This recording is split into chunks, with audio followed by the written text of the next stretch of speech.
Yo, yo, yo, welcome to strength workout number 9, where the goal is the 1,000 pound club. I'm using RPE training to get there. I will also be providing elite fictional tips, like if you're not passing out every third set when you're lifting heavy, you're doing something wrong. So stick around, I'll teach you how to pass out. I'm just finishing up my deadlift warm-up. I have all the weight that I own on the bar right now, which happens to be 383 pounds. That will be a new PR for me. I will have to buy new weight soon, I guess, even though I just bought 90 pounds worth of weight because I ran out of weight like 3 or 4 weeks ago. So I guess it's pretty cool that I'm going up in the deadlift. It's exciting for me. It's probably not as exciting for you. Sorry about that. I'll try to find a way to make it more exciting. But yeah, we'll see how this goes here.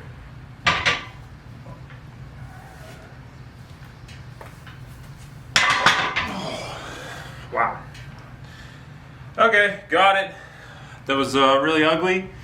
My grip almost gave out and I almost just crashed right through this hard floor here. And I just imagine in my own house, oh hey, here I am.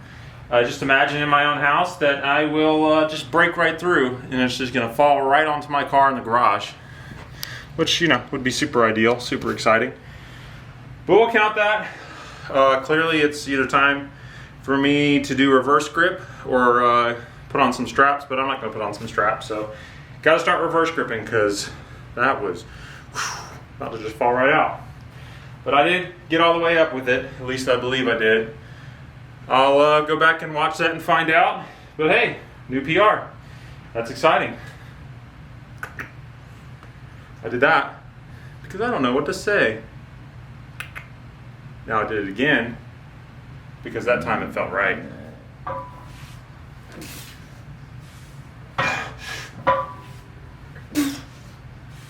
I don't have much experience with the reverse grip on doing lifts, so these 3 sets of 3 at about a 7 or an 8 of RPE is a good time to practice that and learn how to do it.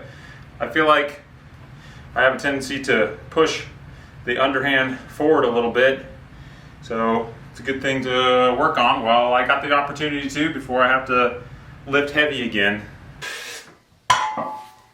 8, 9, 10. I found myself watching a decent amount of Mitchell Hooper on YouTube lately, and if you're not familiar with him, he's a World's Strongest Man winner, I think multi-time winner. But he seems like he's already gone down as one of the best to ever do it. But he puts out some good stuff on YouTube if you're interested in getting stronger and powerlifting and those kind of things. But I read a comment recently that apparently he cheated on his wife. I don't know if it's true or not. But it made me excited because I can't wait till this becomes famous enough where I get to do my cheating on my wife arc. Hopefully we come out through the other side. But if we don't, then that's just the way the cookie's meant to crumble. We'll see.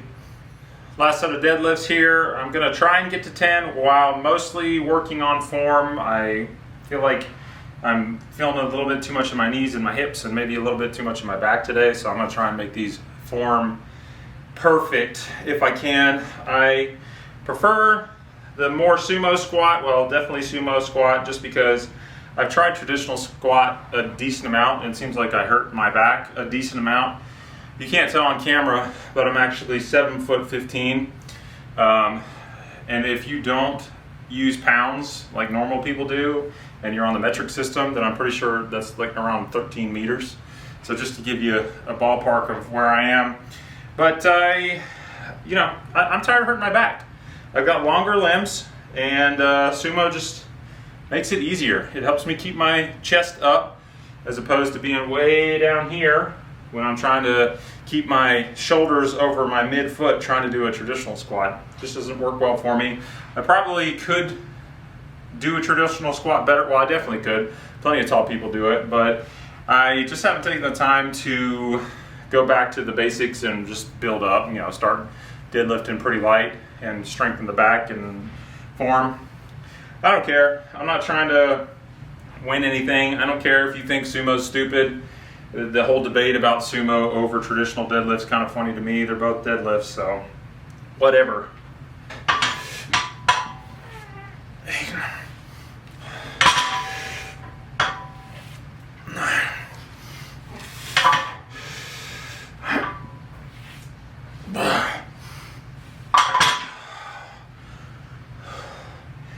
Okay, those felt really good, and they were challenging enough, so good ones to end on.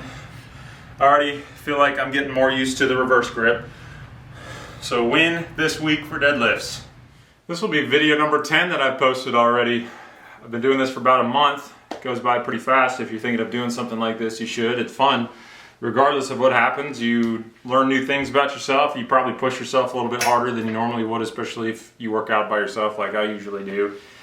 I heard a quote not too long ago by Alex Hormozi. If you're familiar with him, you probably are, because if you're on YouTube a lot like me, then you've probably come across him, especially if you're around my age, which is 14. I'm a minor.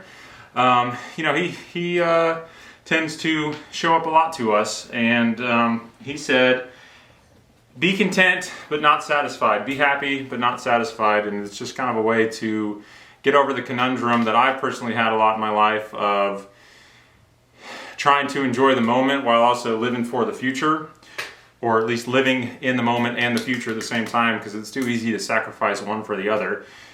So be happy with your life if you can. You know, it's sometimes it's hard just to even get to that baseline. If you don't have enough money in the bank account, you're in a bad relationship, you have health problems, a lot of those things can just make it super hard to be happy. It's still possible in those situations. I'm definitely a hypocrite because I haven't gone through anything too hard in my life, but you know, there's people like Viktor Frankl who wrote while in the concentration camps in the Holocaust. I think it was Man's Search for Meaning, and how he found, I don't know if he would describe it as happiness, it's been too long since I've read the book, but he found a way to find meaning in life. So if he can do it in those circumstances, I don't see why we can't do it in our circumstances. But you know, try and be happy now, but not content. Trying to work towards something better, whether it's relationships or health.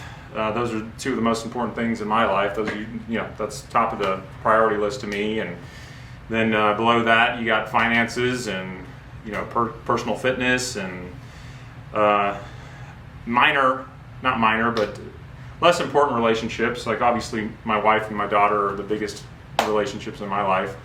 But yeah, be happy but not satisfied.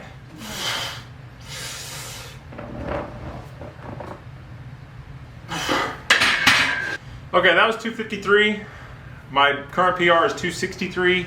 I have kind of plateaued at that for a couple weeks now. I think I could do another 20 pounds. I kind of got stuck a little bit on the way up on that 253, but I'm going for 273. I'm feeling pretty good today, so I'm going to give it a shot.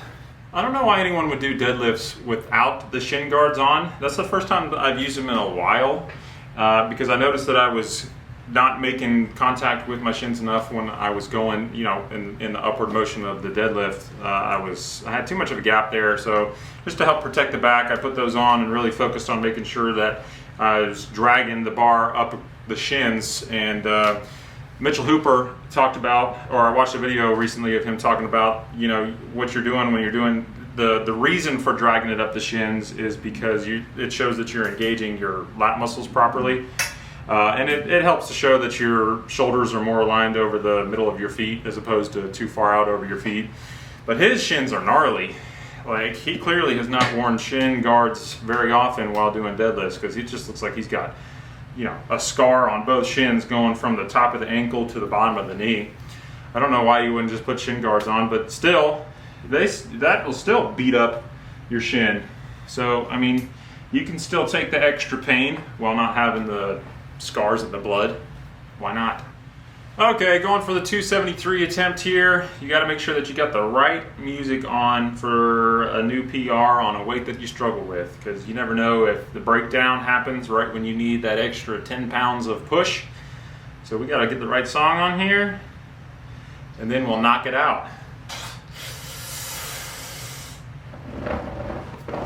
Damn it. Well, fuck. Not getting it this week, damn it. Fuck. I've plateaued hard on chest.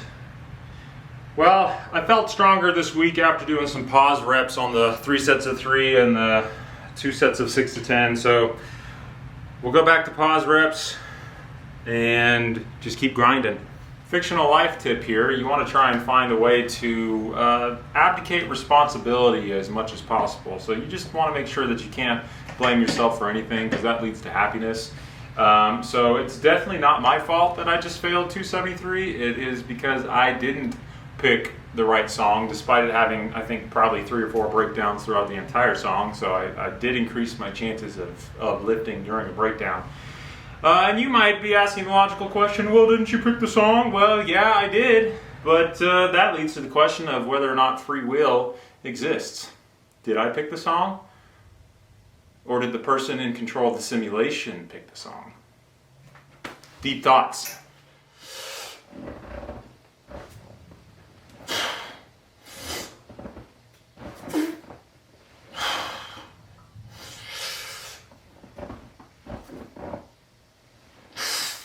I'm using heavier weights than I should on these 3 sets of 3s, but fuck it, I'm pissed. I really wanted to get 273 today. So yeah, I'm higher in RPE. I should be about a 7 or 8, and I'm at probably a 9 doing these 3x3s. But I just want to lift heavy weight. That's the whole point of what I'm doing, is to lift heavy weight. In 273 on a bench press, just, you know, comparison is the thief of joy, but damn it, I'm going to compare myself anyway. There's too many people that can bench way over 273. Then it just makes me feel small. It takes me from 13 meters down to 22 meters. So, you keep your distance with a system of touch. As someone that hasn't done a whole lot of pause reps when benching, or any lift for that matter, I like them a lot. I definitely struggle with form, especially since I'm relatively new to pushing myself this hard with weights. I've only been weightlifting for probably a year and a half or 2 now.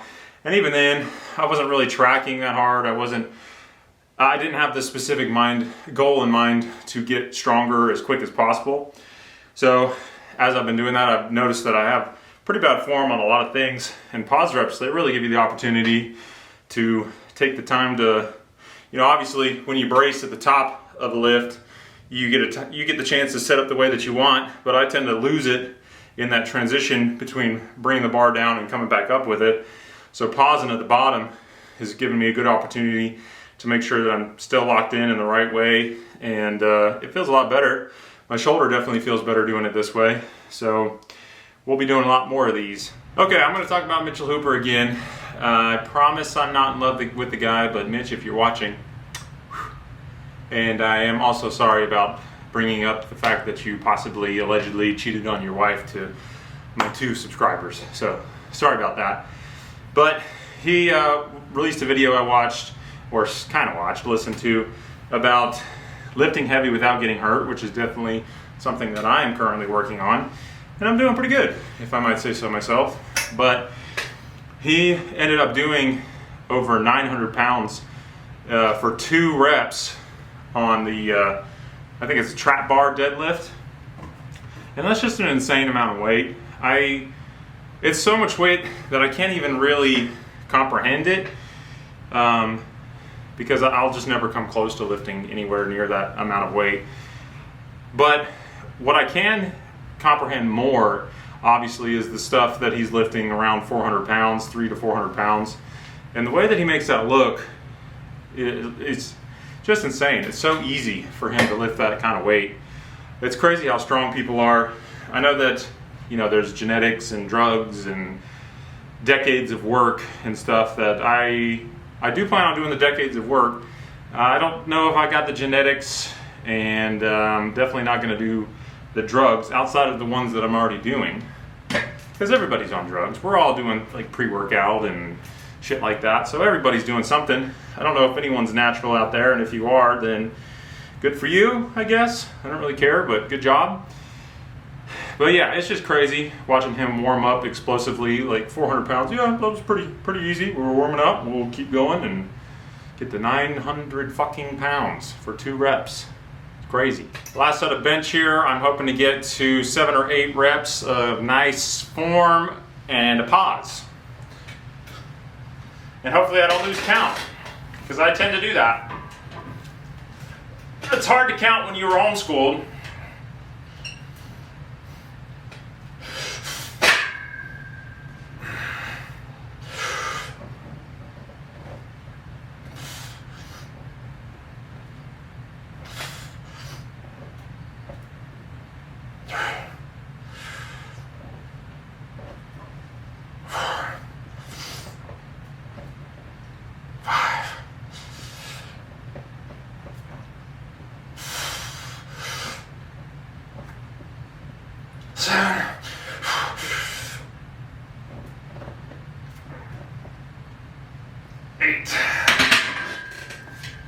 Eight. Nice. Felt good.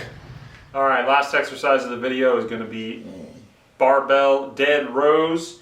We're going to do the dead rows instead of traditional rows, just because they're a little bit harder. I'm feeling good today, looking for a little bit more of a challenge.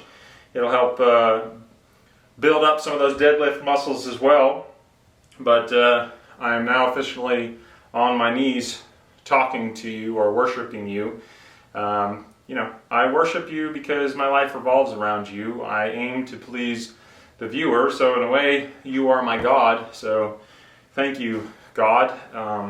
You know, hopefully no other God strikes me down, but I'm feeling pretty confident that's not going to happen. Dear viewer God, let me explain to you why I am definitely cheating on these dead rows. I'm looking to incorporate a little bit more of the lower body in here, again, to strengthen those. I'm not isolating the back as much as I would be if I were doing a traditional row. But you know what? I am still pissed that I couldn't lift the 273. And maybe you're to blame. You know, if you're an almighty God, then you should have given me the power to lift it before you even knew that I was lifting it. But you're omniscient and omnipotent, so you should have known that I was going to lift 273, and you should have granted me the power to do so. But I will just do explosive dead rows instead. Well, this is probably not going to be super explosive because it's a PR for this, but I will get it off the ground.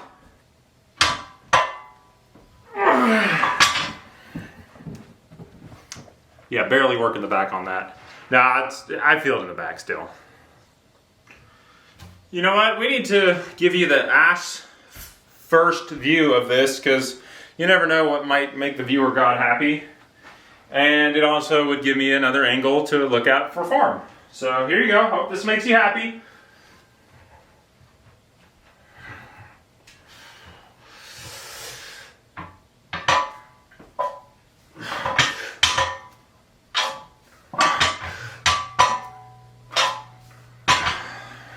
I bumped my left knee on the way down on that last row there, so clearly I'm rotating too much on the way down. It's always one thing after another, man. It's hard to make sure that you're doing everything at once while you're developing the good habits. Dead rows are a good compound exercise. If you are not doing these, then I highly recommend that you do. You can feel it in a lot of places, a lot of good places when you're doing it. And compound meaning when you invest, your returns compound and get bigger and bigger and bigger over time, in case you didn't know what compounding means. But this is a exercise version of that. Fictional elite. 8.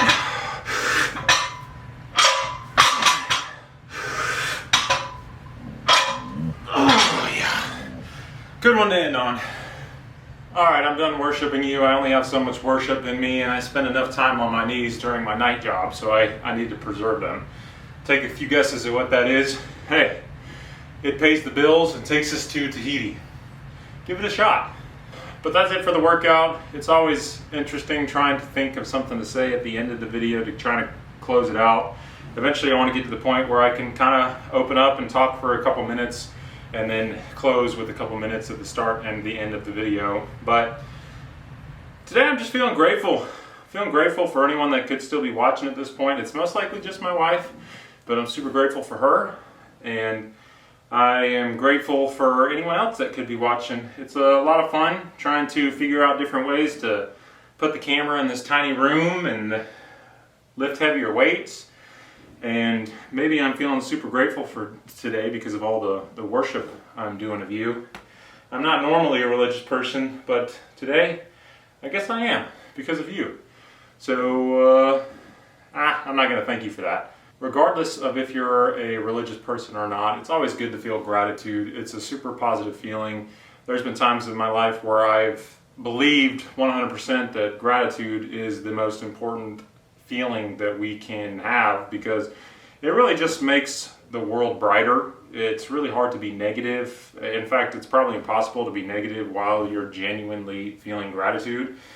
So I don't know if I believe anymore if it's the most important. I don't even know if that question matters. That's one of those weird questions that I would have spent a lot of time pondering back in the day, but it's kind of unanswerable, so I don't use as much willpower on it as I used to. But either way, it doesn't change the point that gratitude is a very good thing to practice, especially if you are struggling with a negative mentality a lot.